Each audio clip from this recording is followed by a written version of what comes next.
একাদশ দ্বাদশে first phase যে কাউন্সেলিং কন্টিনিউ হচ্ছে, তো এই ফার্স্ট ফেজ কাউন্সেলিংয়ের পরে যে সিটগুলো ভ্যাকান্ট থাকছে, সেই সিটগুলো ভ্যাকান্সি কারা পূরণ করবে? Waiting candidate. এটা সবাই জানে। তো ওয়েটিং ক্যান্ডিডেটদের কি হিসাবে ডাকবে? ক্যাটাগরি ওয়াইজ না সেখানে ইন জেনারেল ডাকবে? এই প্রশ্নটা আপনি একজন করেছো, আমি প্রশ্নের উত্তর আজকে এই ভিডিওতে দেব। এবং ভ্যাকান্সি আপডেট নিয়ে যে সমস্যা এখনো কন্টিনিউ হচ্ছে, এর থেকে পরিত্রাণের উপায় কি? অবশ্যই এর সলিউশন আছে। সেটা কি আছে এই ভিডিওতে ডিসকাস করব। এবং সরকার পরিবর্তন হলে নিয়োগ প্রক্রিয়ায় কোনো চেঞ্জেস আসবে বা এই নিয়োগ কি বাতিল হয়ে যাবে, আমি আজকে সে নিয়েও ডিসকাস করছি। চ্যানেলটা সাবস্ক্রাইব করে দিও এসএসসি এবং পিএসসি গুরুত্বপূর্ণ আপডেট পাওয়ার জন্য। ভিডিওটা স্কিপ করো না, সবটা দেখো।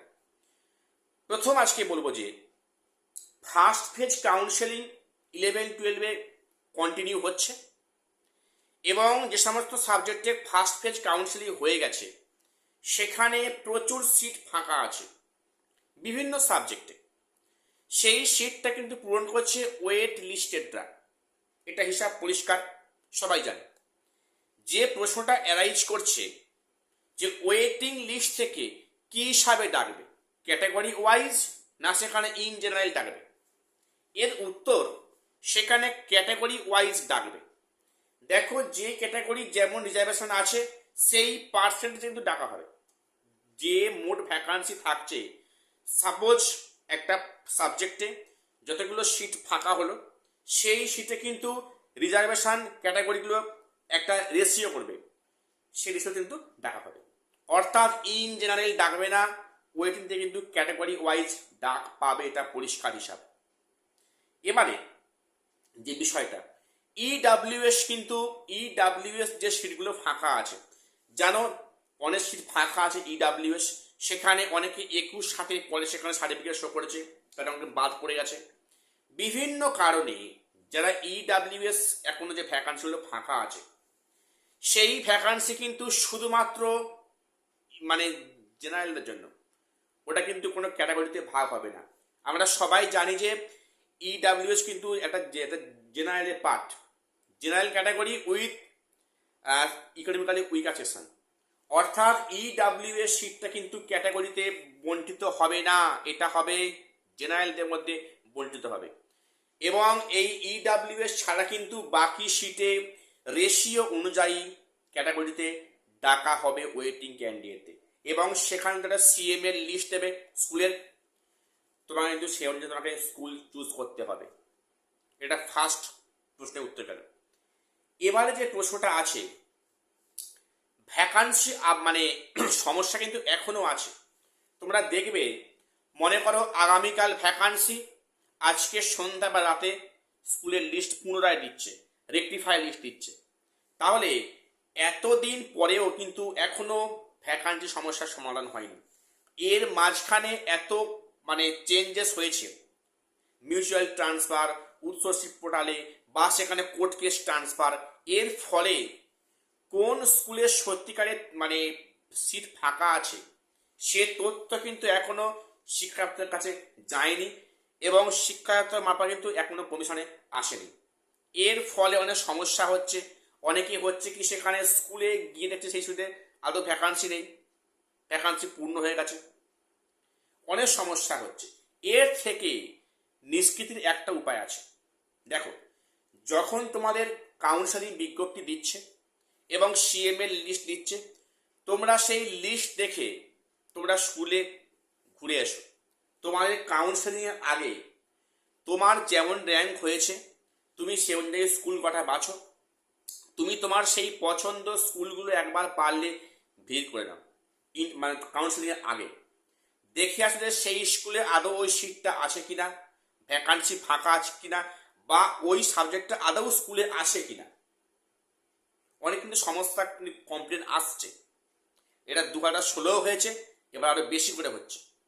কাজেই আমি বলবো যে যাদের কাউন্সেলিং আগামীতে আছে তারা অবশ্যই কিন্তু কাউন্সেলিংয়ে যাওয়ার আগে একবার স্কুলগুলো ঘুরে দেখে আসো যে আদৌ ভ্যাকান্সি স্কুলে আছে কিনা, বা আদৌ ওই সাবজেক্টটা স্কুলে আছে কিনা, এটা কিন্তু তোমাদের মঙ্গল। কেন বললাম, যদি একবার স্কুল বেছে নাও আর যদি পরে দেখা যায় সেই স্কুলে আদৌ ভ্যাকান্সি নেই, মানে সিট ফাঁকা নেই, তাহলে তোমাকে সেখানে অনেক সময় লেগে যাবে স্কুলে জয়েনিং করতে। তুমি র্যাঙ্ক করলে তোমার প্রথম স্কুল আর দেওয়া হবে না, এটা মারাত্মক, এটা মানে বাজে বিষয়। কাজেই তোমরা হাতের সমান থাকতে পারে কিন্তু এই কাজটা আগে থেকে করে নাও, করলে খুব ভালো হয়, এতে তোমাদের সুবিধা হয়। এইবারে বিষয়টা হচ্ছে যে সরকার চেঞ্জ হলে কি নিয়োগ প্রক্রিয়ায় কোনো এফেক্ট পড়বে? দেখো, সরকার চেঞ্জ হবে কি হবে না সেটা আমার আলোচনার বিষয় না, কারণ আমি রাজনীতি কিছুই জানি না বা বুঝি না। সরকার চেঞ্জ হোক বা এই সরকার থাকুক, যাই হোক না কেন, সরকার চেঞ্জ হওয়া বা না হওয়ার উপরে এই নিয়োগ প্রক্রিয়ার কোনো এফেক্ট পড়বে না। তোমরা স্যার কেন পড়বে না? কারণটা হচ্ছে এই, তোমরা দেখো এই যে এসএলএসটি 2025টা হয়েছে, সম্পূর্ণ কিন্তু কোর্টের হস্তক্ষেপে হয়েছে।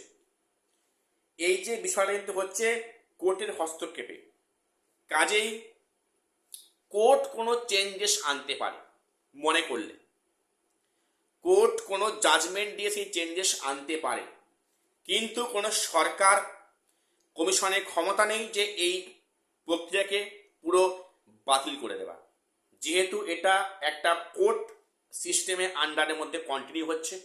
এখানে সরকার চেঞ্জ হোক বা সরকার চেঞ্জ না হোক, সেটা কোনো এফেক্ট পড়ছে না, পড়বে না। তাহলে শুনে রাখো, অনেকে ভ্রান্ত মানে ভয় করছো যে আমি সেখানে ডাক পেয়েছি 9-10-এ, এখনো আমাদের ইন্টারভিউ কাজ শুরু হলো না, ভোটের প্রক্রিয়ার পরে ইন্টারভিউ কাজ শুরু হবে, সেখানে যদি সরকার চেঞ্জ হয় কি না হয়, সেখানে কোনো সমস্যা হবে কি না? সমস্যা কিছু হবে না। আবারও বলছি, এটা কোর্ট কেসের আন্ডারে হচ্ছে, কিন্তু এখানে নিয়োগ বাতিল করার ক্ষমতা একমাত্র কোর্টের হাতে আছে। কোনো সরকার, কোনো গভর্নমেন্ট, কোনো কমিশন বা কোনো গভর্নিং বডি এই হস্তক্ষেপ করতে পারবে না, এটা পরিষ্কার কথা। কাজেই নিয়োগ যেমন হচ্ছে তেমন তার তালে কিন্তু হবে। তবে একটা বিষয় খুব ভালো লাগলো যে এসএসসি কিন্তু ভোট আবে হয়ে তার কাজ কিন্তু কন্টিনিউ করছে। তোমরা জানো আরও কিন্তু 4টে সাবজেক্টে কাউন্সেলিং বিজ্ঞপ্তি দিয়েছে, যেখানে 20/4/26 থেকে কিন্তু কাউন্সেলিং শুরু। কাজেই বি পজিটিভ, বি হোপফুল, দেখা যাক এখন প্রক্রিয়াটা কতদূর কি যায়। তো এটুকুই আপডেট দেওয়ার ছিল। চ্যানেলটা সাবস্ক্রাইব করে দিও এসএসসি এবং পিএসসি কোনো নিউজ পাওয়ার জন্য। শেষ করছি, দেখা হচ্ছে পরে কোনো ভিডিওতে।